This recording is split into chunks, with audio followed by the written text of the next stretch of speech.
प्यारे व्यूअर्स, उम्मीद करती हूँ आप ठीक होंगे। आज हम आपके लिए नई रेसिपी लेकर आए हैं। रेसिपी का नाम है दूध पत्ती वाली चाय। आइए हम पतीले के अंदर दूध डालते हैं। 1 कप हमने दूध लिया। अब हमने इसको चूल्हे पे रख दिया। अब इसको अच्छी तरह उबाल आने दो। अब हम इसको अच्छी तरह उबाल आ जाए, इसके बाद हम इसमें इलायची डालें।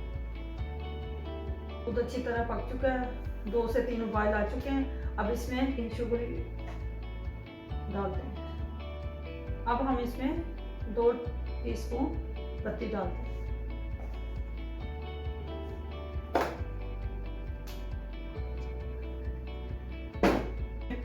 पत्ती ऐड कर दी। अब इसको ढाँप देते हैं हल्की आंच पे, जब तक ये कलर ना हो। चाय रेडी हो चुकी है।